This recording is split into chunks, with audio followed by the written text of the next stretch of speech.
নাও চা। আগে যদি জানতাম না জীবনে সিঙ্গেলই থাকতাম, জীবনে বিয়ে করতাম না। বিয়ে করে জীবনটা তছনছ হয়ে গেছে আমার। আচ্ছা, তোমরা জামাইরা যে সবসময় আমাদের বউয়ের উপরে মিথ্যা অপবাদটা দেও, এই খুঁটাটা দেও যে আমাদেরকে বিয়ে করার পর তোমাদের জীবন তছনছ হয়ে গেছে।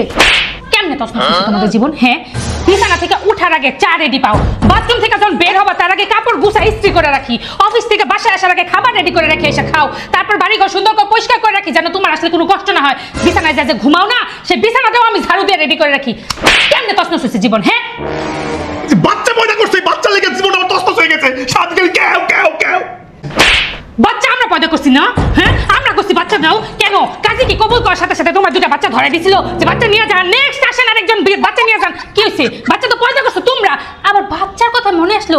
বাচ্চা নিয়ে কি কাম করো তুমি বাচ্চা? হ্যাঁ, 9 মাস পেটে রাখছি আমি, বাচ্চার জন্য কিছু খাইতে পারি নাই, বমি করছি আমি, কষ্ট করছি আমি, ঘুমাইতে পারিনি আমি, পেট কেটে বাচ্চা বার করছি আমি, তারপর বাচ্চাটা সেই ছোট্টবেলা থেকে আস্তে আস্তে পালে পালে মানুষ করতেছি আমি, খাওয়াইতেছি আমি, হুসাইতেছি আমি, হাগাইতেছি আমি। জামাই ঘর খায় কোনো কাম নাই না, খালি কথায় কথায় আমাকে খুঁটা দেস। এই আর খুঁটা দিবি কোনো দিন? না জান না, আমার দুইটা চোখ তুমি খুইলা দিছো শোনা। আমি আর জীবনও কমো না, মাফ করে দাও, তোমার আমি হ্যাপি। তোরা এই দুই চোখ খোলা রাখবি না, একটা কথা লোক চোখ বার করে এলাম।